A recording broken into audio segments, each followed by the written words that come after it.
Alexander Vinson gripped the wheel of his Aston Martin with unnecessary force as he pulled up to the gated mansion. He was already regretting his decision to attend this dinner party. The text from Peter had been persistent.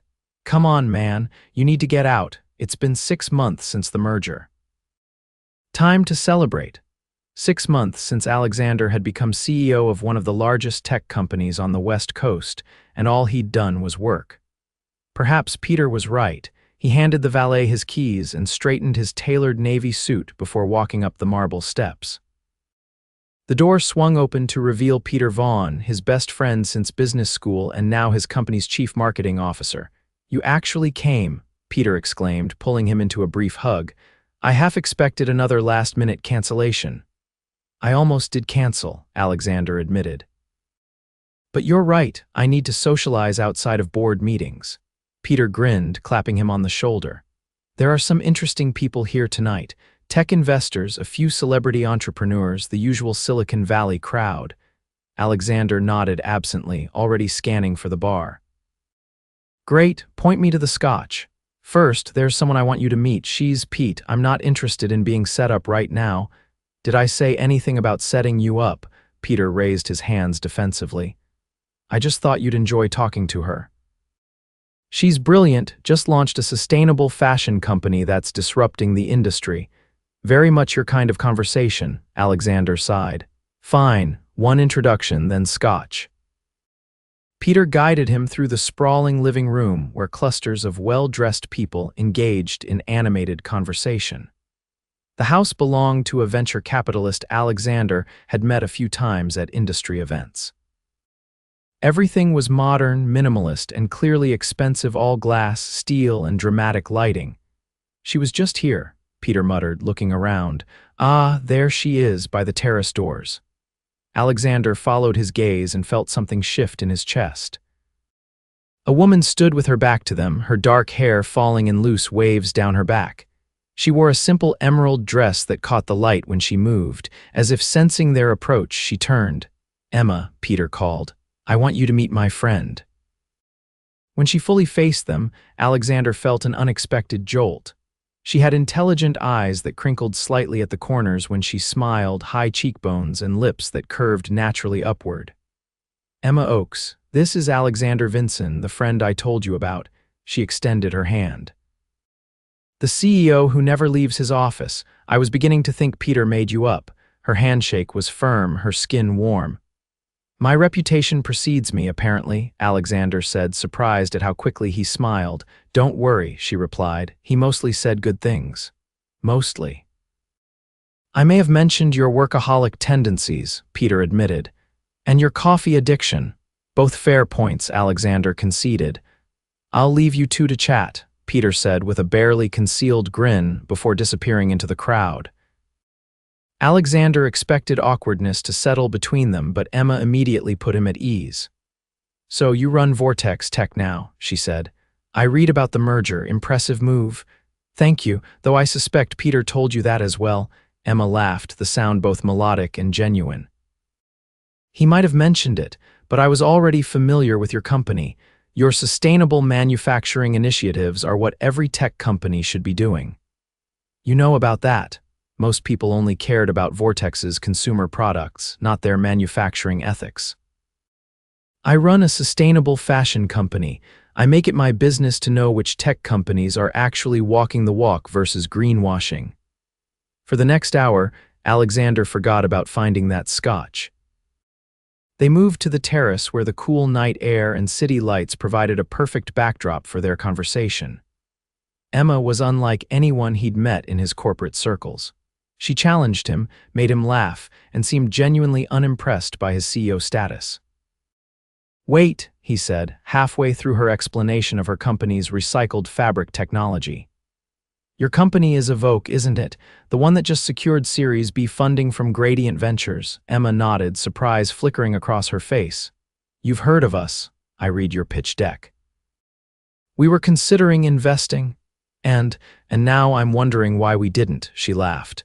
"Maybe your people recognized I'm terrible at networking at fancy parties. I'd say you're doing just fine." Their eyes held for a moment longer than necessary, and Alexander felt something stir within him, something he hadn't felt in a very long time. The dinner bell chimed, interrupting their conversation.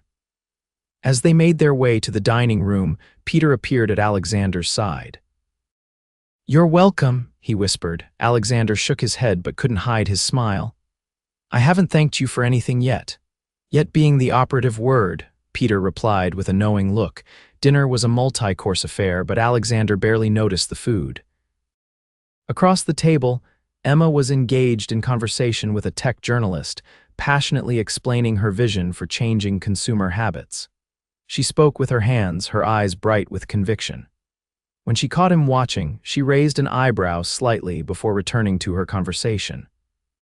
After dinner, guests dispersed throughout the house for dessert and drinks.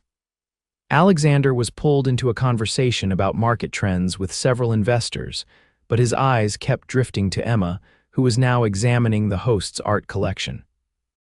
"If you'll excuse me," he finally said, extricating himself from the group. He approached Emma as she stood in front of a large abstract canvas. "What's your verdict?" he asked. "Overpriced," she replied without hesitation.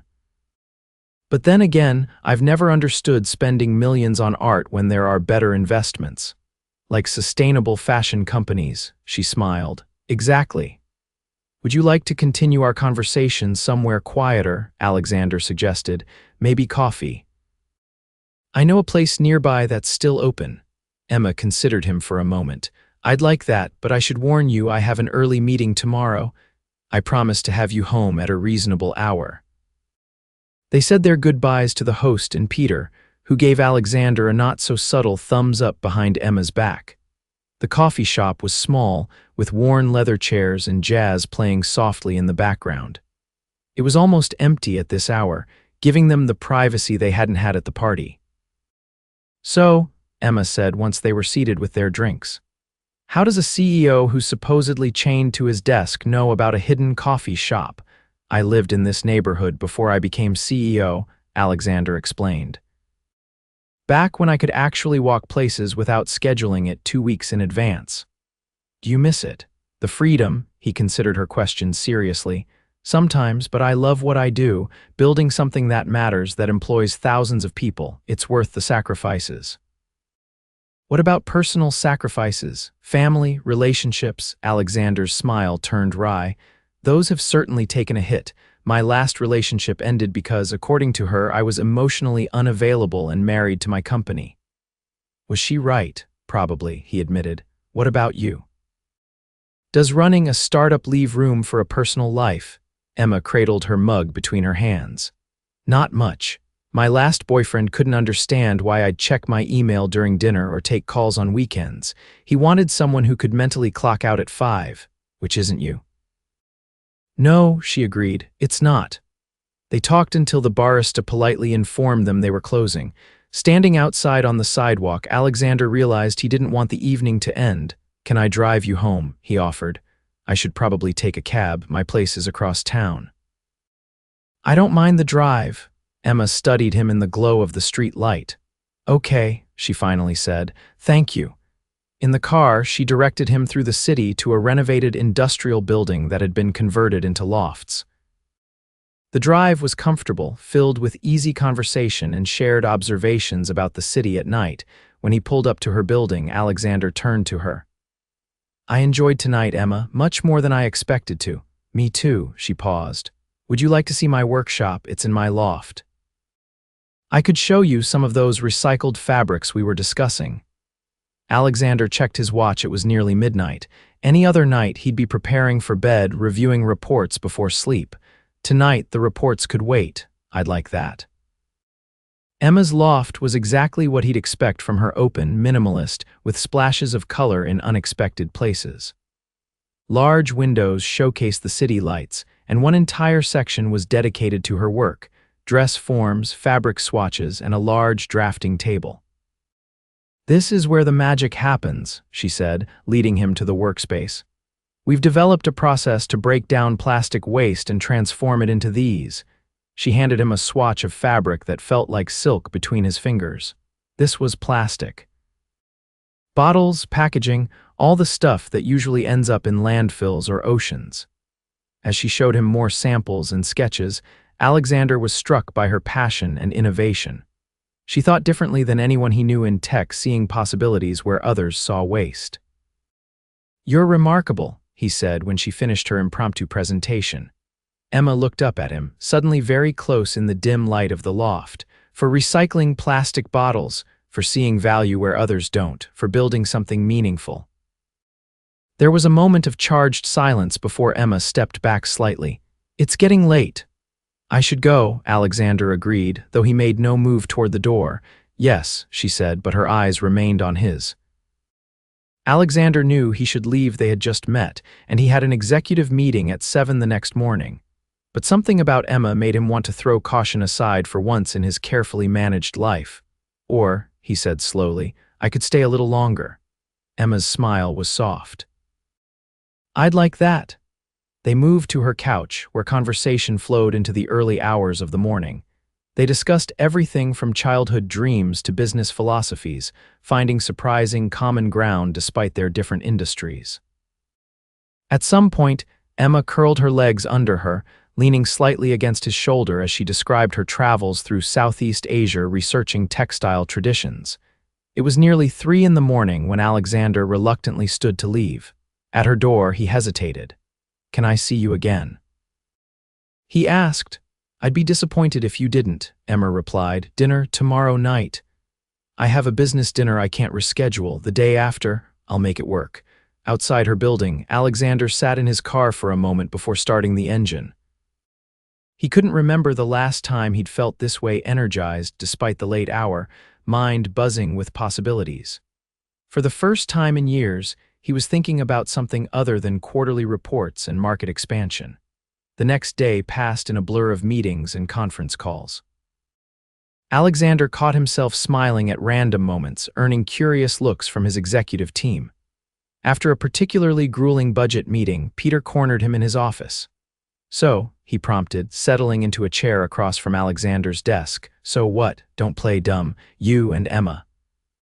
You left together last night." Alexander kept his expression neutral. "We had coffee and talked. Just talked." Peter looked skeptical. "Just talked," Alexander confirmed, "but I'm seeing her tomorrow night." Peter's face broke into a wide grin. "I knew it." "When she asked about you, she asked about me," Alexander interrupted, unable to hide his interest. "Weeks ago, after a fundraising event where your company was mentioned. She wanted to know if you were as innovative as your press releases claimed." "And what did you tell her?" "That you were brilliant but too serious for your own good." Peter leaned forward. "I've known you for 15 years, Alex. I've never seen you look at someone the way you looked at Emma last night." Alexander didn't deny it. "There's something about her, Pete. She's different. Different enough to make you leave the office before 8, because that would be a miracle."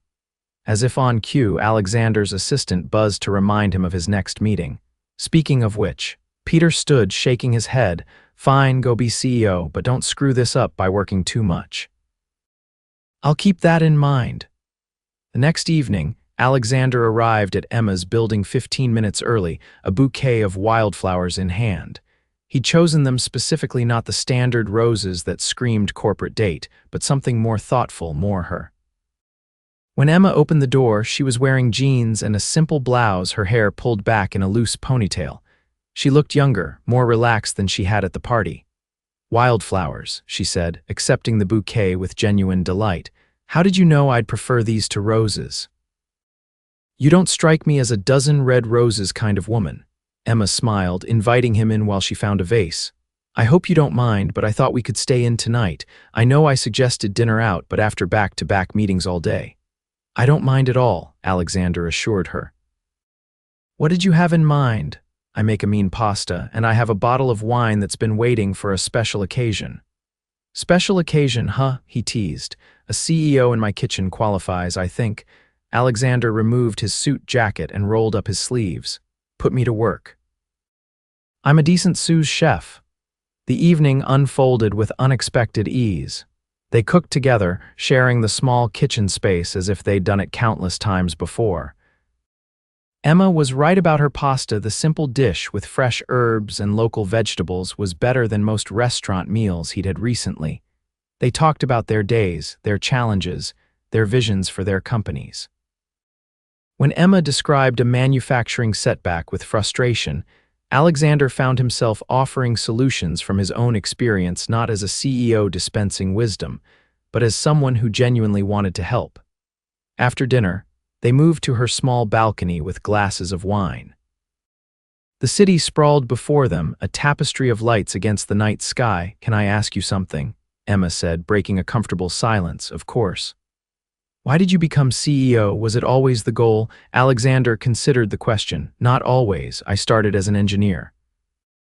I loved building things, solving problems, but I realized I could have more impact leading the company than designing individual products." "Do you miss the hands-on work?" "Every day," he admitted, "but this is where I can do the most good."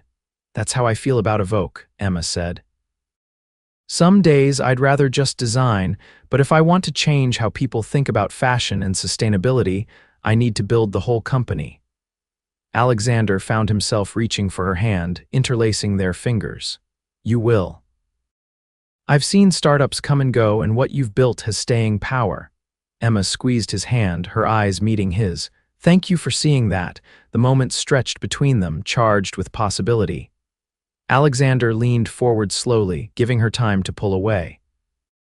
Instead, Emma closed the distance, her lips meeting his in a kiss that started gentle but quickly deepened with unexpected intensity. When they finally broke apart, both slightly breathless, Alexander rested his forehead against hers. "I've been wanting to do that since the party," he confessed. "I know, I could tell," she smiled against his lips. "Was I that obvious?" "To me, yes." She kissed him again, her hands sliding up to his shoulders. The rest of the evening passed in a haze of conversation, kisses, and growing connection. They discovered shared values beneath their different exteriors, both driven by purpose rather than profit, both committed to creating something meaningful in the world. It was well past midnight when Alexander reluctantly prepared to leave. At her door, he pulled her close again. "When can I see you again?" he asked. "I'm flying to New York tomorrow for meetings," Emma said. "I'll be back Friday." "Friday night then, I'll cook this time." "You cook?" she asked, raising an eyebrow. "I have hidden talents," he promised, kissing her once more before forcing himself to leave. The next 3 days dragged by. Alexander found himself checking his phone between meetings, smiling when Emma sent him pictures from New York fabric markets, sustainable fashion showcases, the view from her hotel. He sent her updates about his day, articles he thought she'd find interesting, questions about her meetings. Peter noticed the change immediately. "You're checking your phone every 5 minutes and you've actually left the office before 9 twice this week," he observed. "It must be serious." "It's something," Alexander acknowledged. "I'm not sure what yet, but something." Friday night, Alexander prepared dinner at his penthouse apartment, a space that had always felt more like a hotel than a home. He'd never cooked for anyone here before. In fact, he'd rarely entertained at all, preferring restaurants for the few social engagements he couldn't avoid. But tonight, he wanted Emma in his space. He wanted to see her reaction to the floor-to-ceiling windows overlooking the bay, to show her the engineering books that lined his study, to create a memory here that wasn't about work. When she arrived, her face lit up at the scene he'd created. Tables set near the windows, soft music playing, kitchen counters covered with ingredients. "This is not what I expected," she admitted, taking in the space. "I thought it would be more sterile, corporate," he suggested. "Something like that." He showed her around briefly before they settled in the kitchen, where he had preparations for paella underway. "This was my grandmother's recipe," he explained as he guided her through, helping him. "She was from Barcelona. She taught me to cook when I was a kid." "I can't picture you as a kid in the kitchen," Emma said, chopping peppers beside him. "I was very serious about it," he recalled, smiling at the memory. "I treated cooking like a science experiment, precise measurements, exact timing. And now I understand that the best cooking, like the best business, requires both precision and intuition." Emma's shoulder brushed his as she reached for the saffron. I'm learning that about you, Alexander Vinson. You're not just the calculating CEO everyone thinks you are. Only you get to see this side, he said, the admission more revealing than he'd intended. She paused, wooden spoon in hand. Is that true? Yes, he said simply. It is. The weight of that truth hung between them as they finished preparing the meal. When they finally sat down to eat, wine glasses filled and candles lit, Alexander realized how comfortable this felt having her in his home, sharing his space, his food, his stories. After dinner, they moved to his couch, Emma curling against his side as if she belonged there. Outside, fog rolled in over the bay, enveloping the city in a soft glow. I have a confession, Emma said after a while. Should I be worried? Alexander asked, only half joking. I researched you before the party. I knew exactly who you were when Peter introduced us. Alexander smiled. Due diligence? I'd expect nothing less from a successful CEO. I was curious about the man behind Vortex's sustainability initiatives. They aligned so perfectly with what I'm trying to do with Evoke. And, did I live up to your research? Emma tilted her head up to look at him. You exceeded it. The reports didn't mention how you listen when people speak, or how your eyes light up when you talk about engineering problems, or how you remember tiny details about conversations. Alexander brushed a strand of hair from her face. What else didn't the reports say? That you'd be someone I couldn't stop thinking about, she admitted quietly. In response, Alexander kissed her, drawing her closer. The kiss deepened, and this time there was no reason to stop, no early meetings or flights to catch.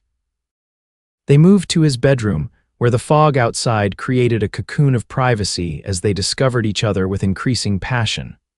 Later, as Emma slept beside him, Alexander watched the rise and fall of her breath, marveling at how quickly she had become essential to him.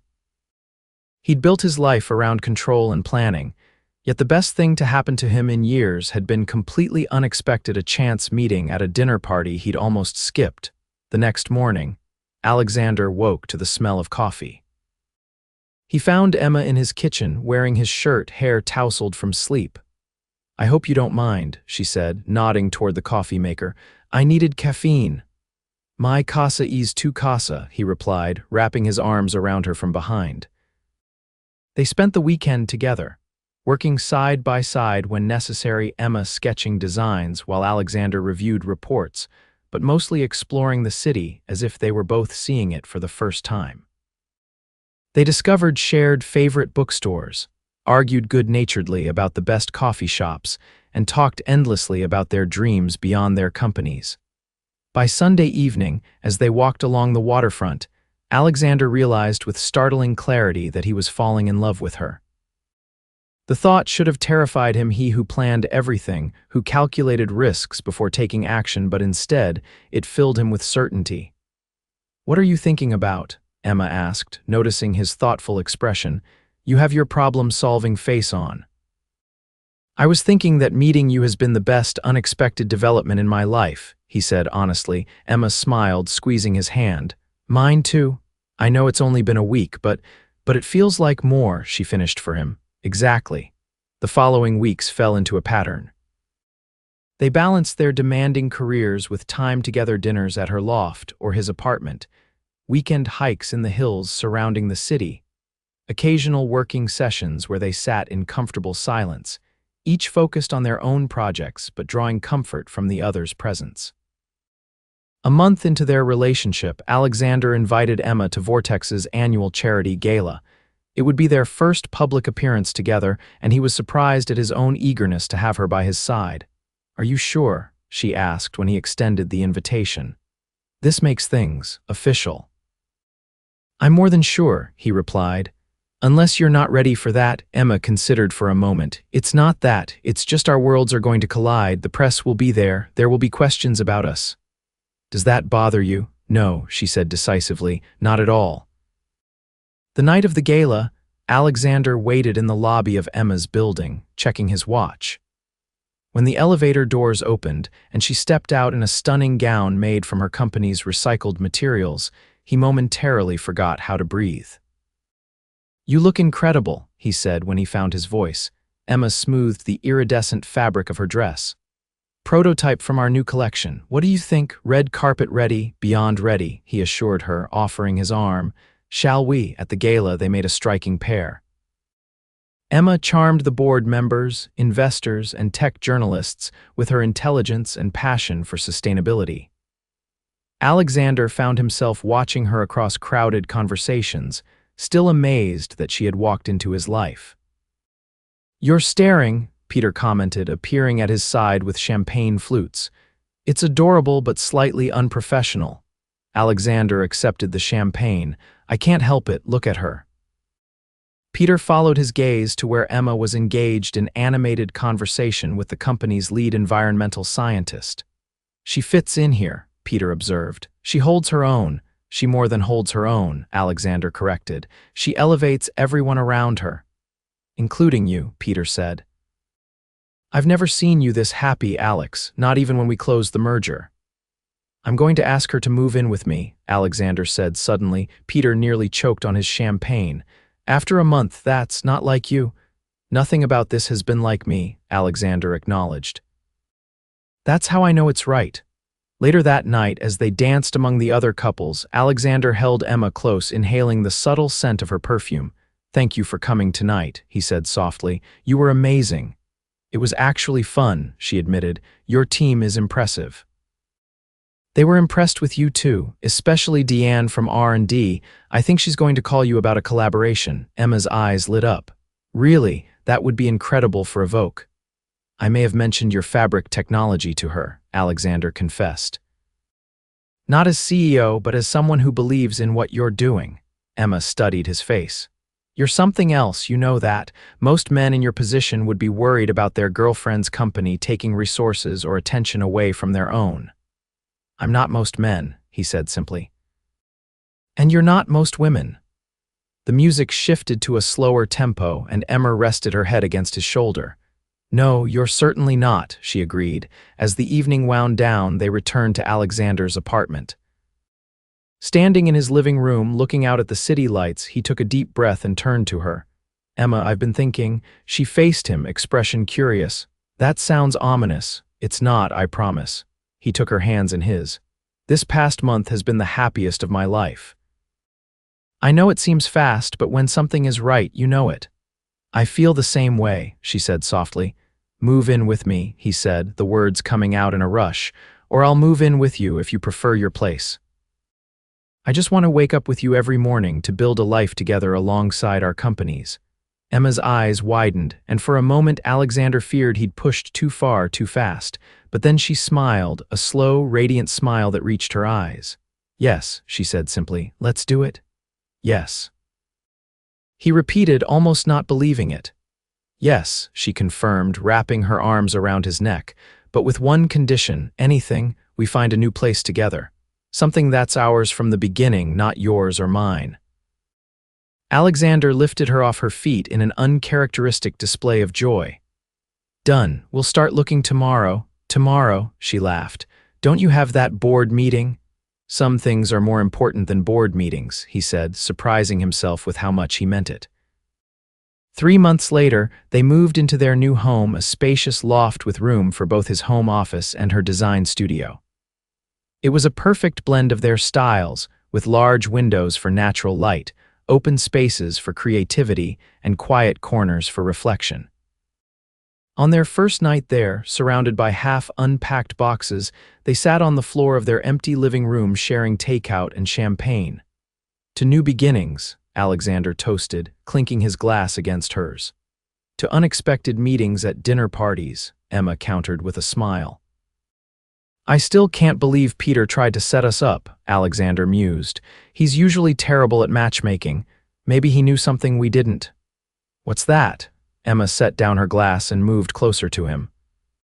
"That sometimes the right person comes along when you're not looking and everything just clicks." Alexander pulled a small box from his pocket. "Speaking of clicking into place." Emma's eyes widened as he opened it to reveal a ring, not a traditional diamond, but a unique design with recycled metals and ethical stones. "Emma Oakes," he said, his voice steady despite his racing heart. "I've built a successful company, but nothing compares to what we're building together." "Will you marry me?" Tears filled Emma's eyes as she nodded. "Yes," she whispered. "Yes, I will." As he slipped the ring onto her finger, Alexander marveled at how completely his life had changed in just a few months. From workaholic CEO to a man in love, planning a future that balanced ambition with personal happiness. "I never expected this," Emma said, admiring the ring on her finger. "When I went to that dinner party, I was just hoping to make some business connections." "And I was just going to appease Peter," Alexander admitted. "Instead, I found the love of my life." They celebrated their engagement by continuing to unpack their new home, pausing frequently for kisses and shared dreams of their future, a future neither had imagined before that fateful dinner party where a reluctant CEO met the woman who would change his life forever. 1 year later, they married in an intimate ceremony overlooking the bay. Peter stood as best man, proudly taking credit for their relationship in his toast. "To Alexander and Emma," he said, raising his glass. Proof that sometimes all it takes is the right dinner party invitation to find your perfect match. As Alexander looked at his bride, radiant in a gown she had designed herself, he silently thanked whatever twist of fate had led him to accept that invitation. In Emma, he had found not just a partner in love, but a companion who understood his ambition, shared his values, and brought joy to every aspect of his life. Together, they built not only their companies but a relationship that balanced their drive with genuine connection, all because a CEO's friend invited him to a dinner party, never expecting he would meet the woman who would steal his heart.